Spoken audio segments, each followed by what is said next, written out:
Today, the Furuta model is the Farragut. Even though it doesn't say what it is the Farragut from Furuta series. Yeah, this is model 8 of series 2.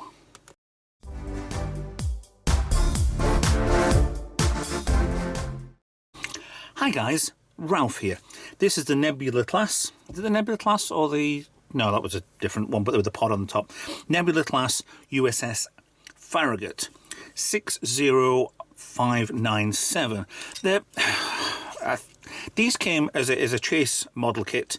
You got 10 in a set and a secret. If you got the secret, well done. It was worth more than the normals. But it's a Japanese candy toy that you got candy with in the box, the instructions, and a collector's card, even though it's a piece of paper.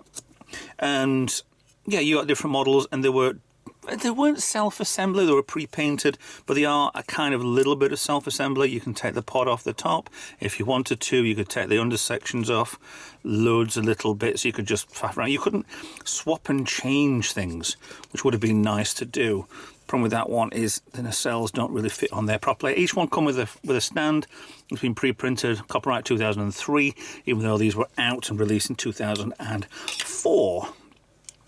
So we have exactly the same saucer as for the last two models.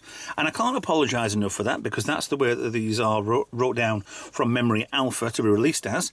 But yeah, I do like the Nebula class. I've just noticed something. This phaser bank on the top of here is huge. It's huge. In the bottom section, it's just like a huge, massive lip. Look at that. This was another kit bashed model that they did for... Oh, wasn't this not in the Wounded with the Cardassians? But yeah, there's a phaser bank missing there completely. That's weird. I never noticed that before. No, I think it's just a slot. I forgot to put it in. Maybe that's what these were on here then, just an afterthought, and it's been put on. Okay, so the model, the actual saucer, let me get the Enterprise out from the last one. There is slight variance because this is different, tiny bit, is it? It's about the same scale, but you add to the engines and the bit round back of here for it, which you can cover over by that, but they just smoothed it over. That's what they actually did on the official model, by using a saucer like that and then just blanking over the impulse and stopping the neck part, and then dumping on a very small squashed up secondary hull, very similar to the Enterprise D but not, and then two nacelles underneath, and then this big pod on the top. This one would have been a torpedo, would have been a torpedo launcher, multi-angle, multi-whatevers. So yeah, well, this is a science deck. No, I'm sure that's a torpedo launcher. They had the big oval pod on the different variant, which was a science pod. But still, you know, plenty of detail on here. This is quite good. Apart from all the windows being recessed into.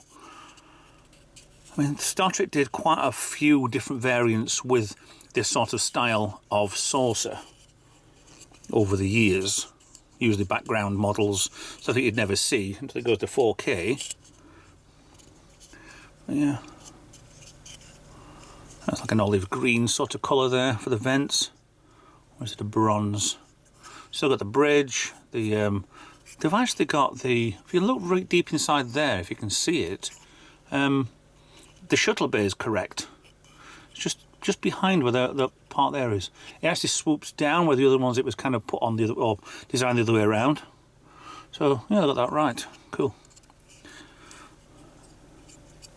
But for a small little model like this, for what you've got, yeah, this is pretty cool.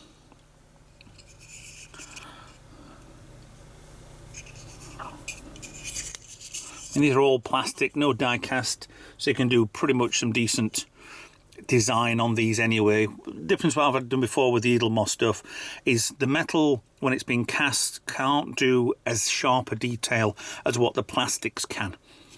So there's a slight variance there. That's where you can usually tell the difference between the plastic parts and the metal parts. Mainly be like tapping them with the back of your nail or something.